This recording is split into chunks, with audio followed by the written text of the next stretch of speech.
Dr. Hieronymus Godang SPD MSI lahir di Medan pada tahun 1970. Beliau menempuh pendidikan sarjana dari IKIP Medan, Fakultas MIPA, jurusan Pendidikan Matematika. Pendidikan S2 di Pascasarjana Universitas Siak Kuala Banda Aceh, di Fakultas Ekonomi, jurusan Ilmu Ekonomi, Studi Pembangunan dengan predikat cum laude sebagai lulusan terbaik. Pada bulan Oktober tahun 2015, Dr. Hieronymus Godang SPD MSI menyelesaikan program doktor di Pascasarjana Universitas Negeri Medan pada bidang manajemen pendidikan.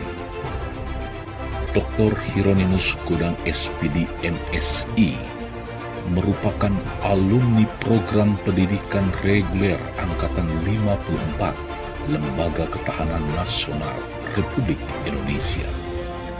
Pada tahun 2008 terpilih menjadi juara 1 guru berprestasi tingkat nasional. Sejak tahun 2013 hingga sekarang, Dr. Hieronymus Godang SPD MSI sebagai Widasyuara di Badan Pengembangan Sumber Daya Manusia Provinsi Sumatera Utara. Itulah profil Dr. Hieronymus Godang SPD MSI. Halo Bapak dan Ibu, salam jumpa, salam sehat, dan tetap semangat. Bersama saya Hieronymus Godang. Pada strategi pembelajaran mata pelatihan pelayanan publik digital, agenda pengendalian pekerjaan pada pelatihan kepemimpinan pengawas. Saya bangga dapat berjumpa dengan Bapak dan Ibu, peserta pelatihan kepemimpinan pengawas yang luar biasa, sekalipun berbasis online asinkronus. Apa kabar Bapak dan Ibu? Semoga Bapak dan Ibu dalam keadaan sehat dan tetap semangat dalam mengikuti pelatihan kepemimpinan pengawas. Sebelum kita mempelajari strategi pembelajaran mata pelatihan pelayanan publik digital, ada baiknya terlebih dahulu kita menyamakan persepsi dalam strategi pembelajaran ini. Izinkan saya memfasilitasi Bapak dan Ibu dalam strategi pembelajaran ini dengan pendekatan heutagogi dan cybergogi. Kedua pendekatan pembelajaran tersebut sangatlah tepat kita terapkan di era digital yang sering kita sebut dengan era revolusi industri 4.0. Pendekatan heutagogi merupakan strategi pembelajaran berpusat pada pembelajar untuk menekankan kepada pengembangan kapasitas dan kapabilitas, serta mendorong pembelajar untuk belajar sepanjang hayat dengan melakukan eksplorasi, elaborasi, dan konfirmasi dari berbagai sumber belajar. Sedangkan pendekatan cybergogi merupakan strategi pembelajaran yang mendorong para pembelajar untuk terlibat dalam lingkungan belajar dalam jaringan. Menurut Bloom's Digital Taxonomy, terdapat 24 bentuk aktivitas digital yang dapat kita gunakan dalam mengimplementasikan kemampuan berpikir dari kemampuan berpikir rendah hingga kemampuan berpikir tinggi. Bapak dan Ibu yang saya banggakan, melalui pelatihan kepemimpinan pengawas ini, Bapak dan Ibu diharapkan memiliki dua kompetensi, yaitu pertama, kompetensi manajerial, dan kedua, kompetensi pemerintahan. Kedua kompetensi tersebut telah diatur dalam Peraturan Menteri Pendayagunaan Aparatur Negara dan Reformasi Birokrasi Nomor 38 Tahun 2017 tentang standar kompetensi jabatan ASN. dan Peraturan Menteri Dalam Negeri Nomor 108 Tahun 2017 tentang kompetensi pemerintahan.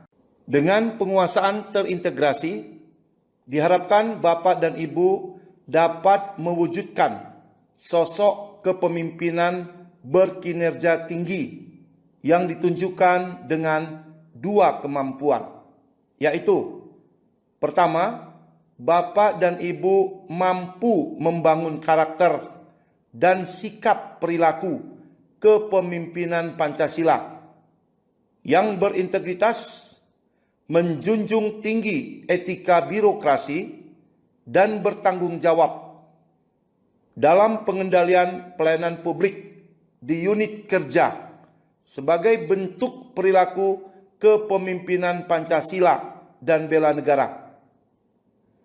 Kedua, Bapak dan Ibu mampu mengaktualisasikan kepemimpinan pelayanan dan pengendalian pekerjaan sesuai dengan bidang tugas Bapak dan Ibu dengan melakukan inovasi, kolaborasi, dan mengoptimalkan seluruh potensi sumber daya internal dan eksternal dalam rangka implementasi peningkatan kinerja pelayanan publik yang dilakukan oleh pejabat pelaksana. Peserta pelatihan kepemimpinan pengawas yang saya banggakan. Kompetensi apa yang dibangun dalam pelatihan kepemimpinan pengawas ini? Kompetensi yang dibangun adalah kompetensi kepemimpinan yang melayani. Untuk mencapai kompetensi kepemimpinan yang melayani tersebut, ada 4 agenda pembelajaran di dalam struktur kurikulum pelatihan kepemimpinan pengawas, yaitu agenda pertama merupakan agenda kepemimpinan Pancasila dan bela negara. Agenda pembelajaran ini membekali Bapak dan Ibu dengan pemahaman Pancasila dan wawasan kebangsaan melalui pemaknaan terhadap nilai-nilai dan konsepsi bela negara, moral dan etika dalam konteks penguatan disiplin dan kapasitas kepemimpinan bela negara dengan memperhatikan kearifan lokal, sehingga Bapak dan Ibu memiliki kemampuan untuk menunjukkan perilaku kepemimpinan Pancasila dan bela negara dalam mengendalikan pelayanan publik sebagai bagian dari upaya bela negara. Mata pelatihan pada agenda ini telah Bapak dan Ibu terima. Agenda kedua merupakan agenda kepemimpinan pelayanan. Agenda pembelajaran ini membekali Bapak dan Ibu dengan kemampuan mendiagnosa masalah dan menemukenali gagasan melalui berpikir kreatif dengan memberdayakan dan membangun tim yang didukung dengan komunikasi efektif dalam memimpin pengendalian pelayanan publik. Mata pelatihan pada agenda ini juga telah Bapak dan Ibu terima. Agenda ketiga merupakan agenda kita saat ini, yaitu agenda pengendalian pekerjaan. Agenda pembelajaran ini membekali Bapak dan Ibu dengan kemampuan mengendalikan kegiatan pelayanan publik dengan mengedepankan perencanaan kegiatan dan anggaran pelayanan publik yang berorientasi terhadap manajemen mutu, pengawasan dan pengendalian, serta mampu mengoptimalkan pemanfaatan teknologi informasi dan komunikasi. Dalam agenda ini ada 7 mata pelatihan yang telah dan akan Bapak Ibu terima, yaitu pertama, mata pelatihan teknik komunikasi publik yang telah Bapak Ibu terima. Kedua, mata pelatihan perencanaan kegiatan pelayanan publik yang telah Bapak Ibu terima. Ketiga, mata pelatihan penyusunan rencana kerja anggaran pelayanan publik juga telah Bapak Ibu terima. Keempat, mata pelatihan pelayanan publik digital yang akan kita pelajari saat ini. Kelima, mata pelatihan manajemen mutu. Keenam, mata pelatihan manajemen pengawasan. Dan yang ketujuh, mata pelatihan pengendalian pelaksanaan kegiatan. Pelayanan publik di Indonesia adalah suatu bahasan yang selalu menarik untuk diperbincangkan.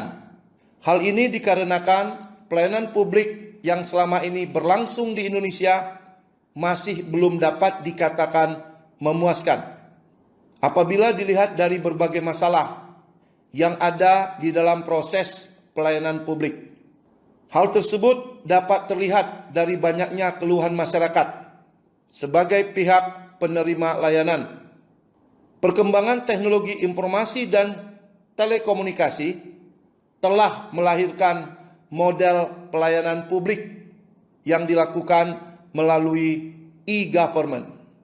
Pelayanan publik merupakan amanah yang diamanatkan oleh Undang-Undang Dasar Negara Republik Indonesia tahun 1945.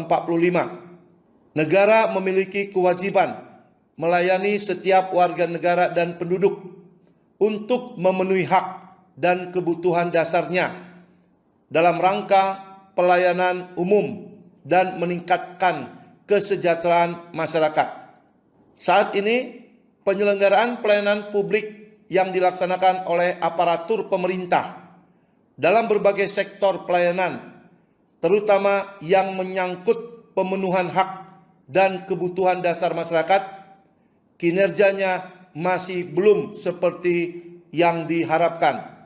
Beberapa hal yang masih dikeluhkan oleh masyarakat, di antaranya pelayanan yang berbelit-belit, tidak transparan, kurang informatif, kurang akomodatif, kurang konsisten, terbatasnya fasilitas, serta sarana dan prasarana yang tidak memadai, sehingga tidak menjamin kepastian, baik dari segi hukum, waktu, dan biaya, serta masih ditemukan praktik pungutan liar dan tindakan-tindakan yang berindikasi KKN.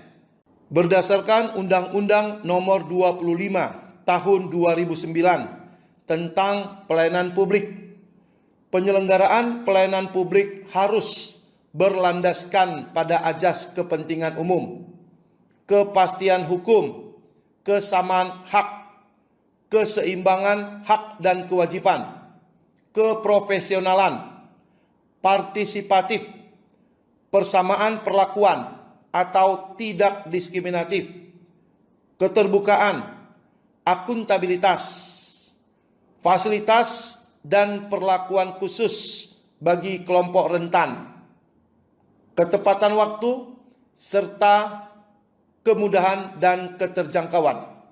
Bapak dan Ibu yang saya hormati dan yang saya banggakan, upaya peningkatan efektivitas pelayanan publik melalui pelayanan terpadu telah dimulai sejak tahun 2010, yaitu saat pemerintah memperkenalkan pelayanan terpadu satu atap yang disingkat dengan PTSA, yang dikenal sebagai generasi pertama layanan terpadu di Indonesia. Kemudian berevolusi menjadi pelayanan terpadu satu pintu yang disingkat dengan PTSP, yang merupakan generasi kedua, yang saat ini sedang dikembangkan oleh pemerintah dan merupakan generasi pelayanan terpadu ketiga, yaitu Mall Pelayanan Publik atau yang disingkat dengan MPP. MPP dinilai sebagai langkah pembaharuan bagi sistem pelayanan publik di Indonesia. Pelayanan pada MPP dikombinasikan dengan teknologi informasi sebagai jawaban atas tantangan revolusi 4.0 yang saat ini sedang dihadapi di tingkat nasional, regional, dan global. Pelayanan masyarakat dapat dikategorikan efektif apabila masyarakat mendapatkan kemudahan pelayanan dengan prosedur yang singkat, cepat, tepat, dan memuaskan. Keberhasilan meningkatkan efektivitas pelayanan umum dipengaruhi oleh pemanfaatan teknologi informasi dan komunikasi. Penerapan digitalisasi tata kelola atau dikenal dengan istilah e-government bagi penyelenggara negara bukan lagi suatu pilihan, namun merupakan suatu keharusan. Bapak dan Ibu yang saya banggakan, ada beberapa manfaat apabila suatu negara menerapkan e-government, yaitu pertama, memperbaiki kualitas pelayanan pemerintah.